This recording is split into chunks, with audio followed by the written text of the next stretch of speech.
Stay tuned for Alek's exit interview.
It's Jill from The Pulse, and today I am here with Alek, and he is one of our finalists of Survivor Season 1.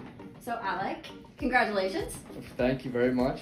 You made it to the final 3, and your journey has been quite the journey. I've been around filming your journey for about 6 episodes.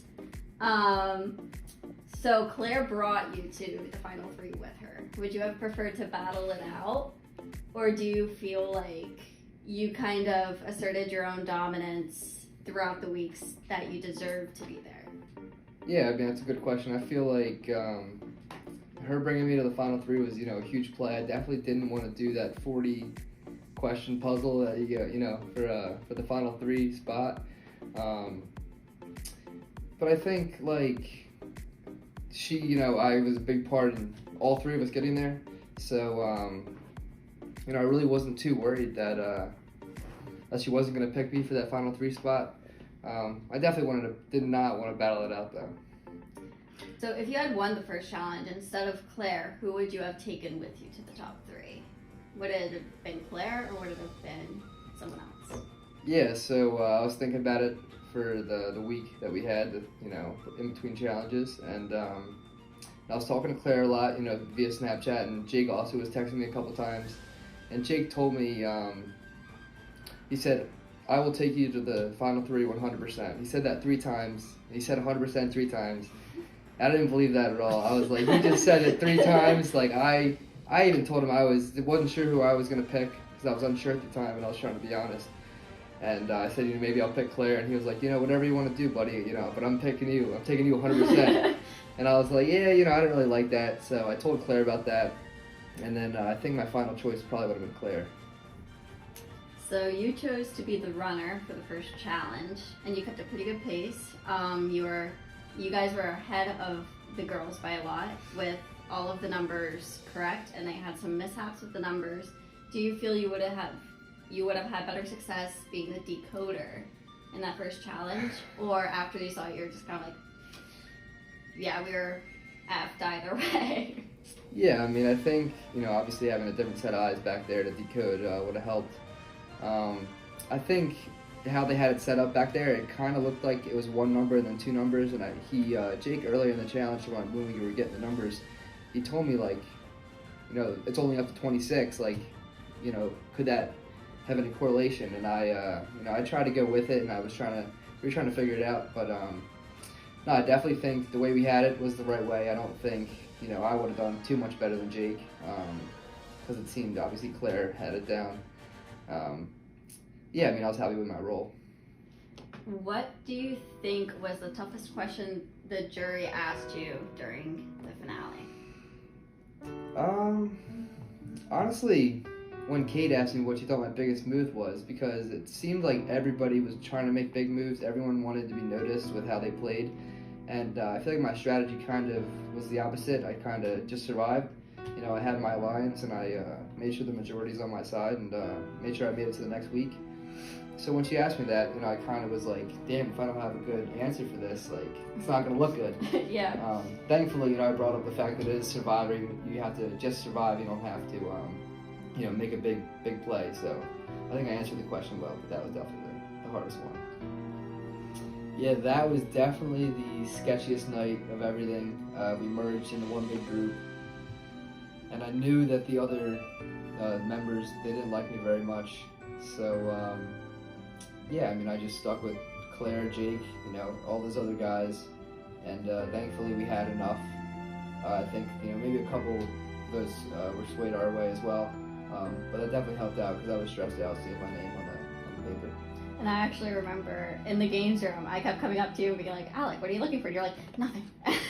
Just go back and look for the pool. Oh, so yeah. What was your strategy? Because obviously everyone was noticing you, but when you were asked about it, you would say no, like, or nothing, and then like go back to the pool table. So what was your strategy while looking? Did you have one? No, I mean, that's, you know, another part of it. Obviously, when I first ran down the stairs and tried to find it, I was seriously looking for it. But then after that, you know, I was just trying to get people to think I was looking for it. They're like, obviously, if I find it, everyone's gonna see me.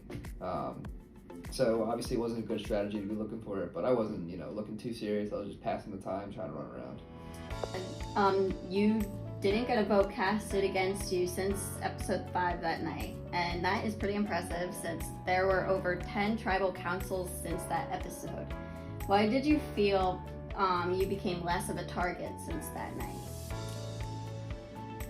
That's interesting. I think, I mean, guess just how all the votes, all the tribal councils went, you know, the people noticed when they didn't have the majority.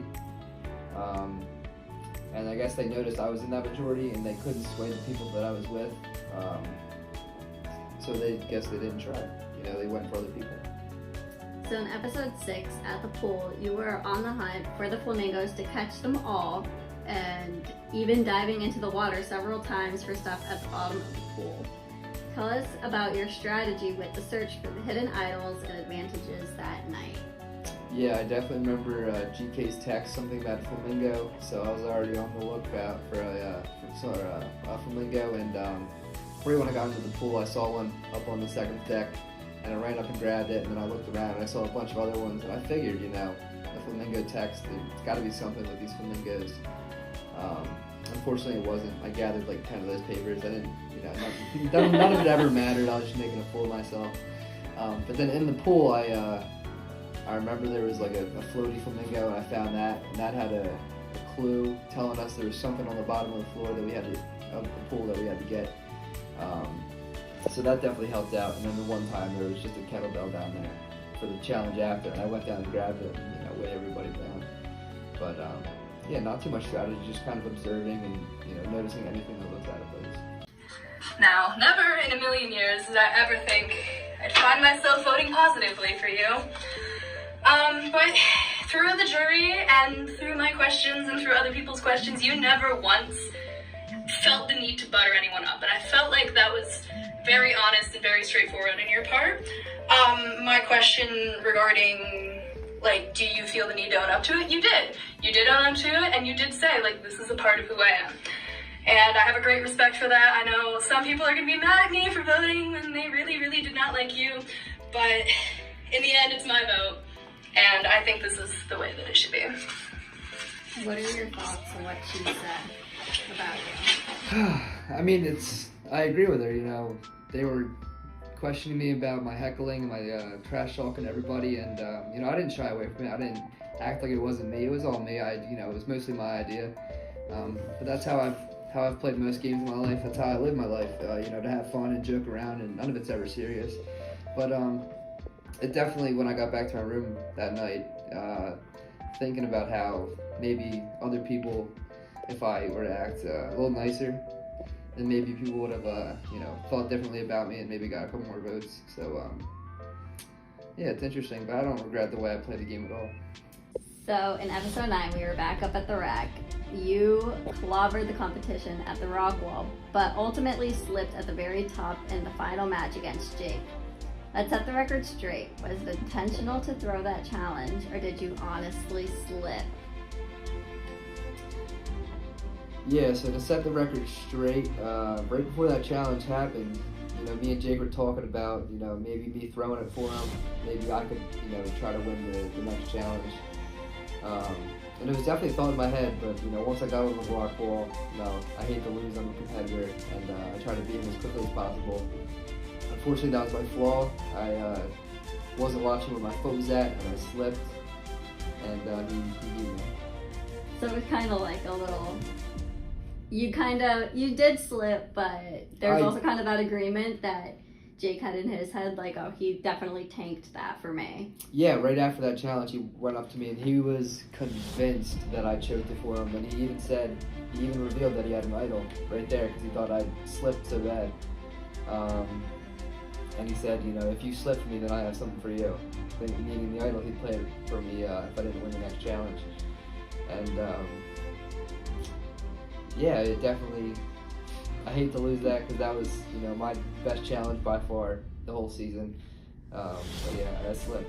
It's interesting because there's a video where like he even thinks that you just slipped on purpose, but you just, It was a misplacement of the foot instead of the hand. Yes, I was trying to, beat my time from the last time, trying to beat myself, and I lost.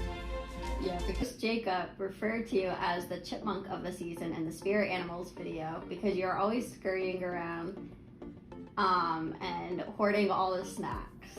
How do you feel about this, and what was your favorite snack and refreshment on Tuesday nights?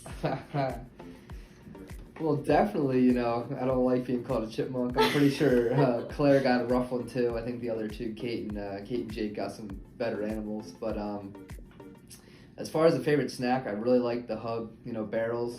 I hadn't had those since I was like 12, so it was nice to see those and take a bunch of them home. The Cheez-Its were good,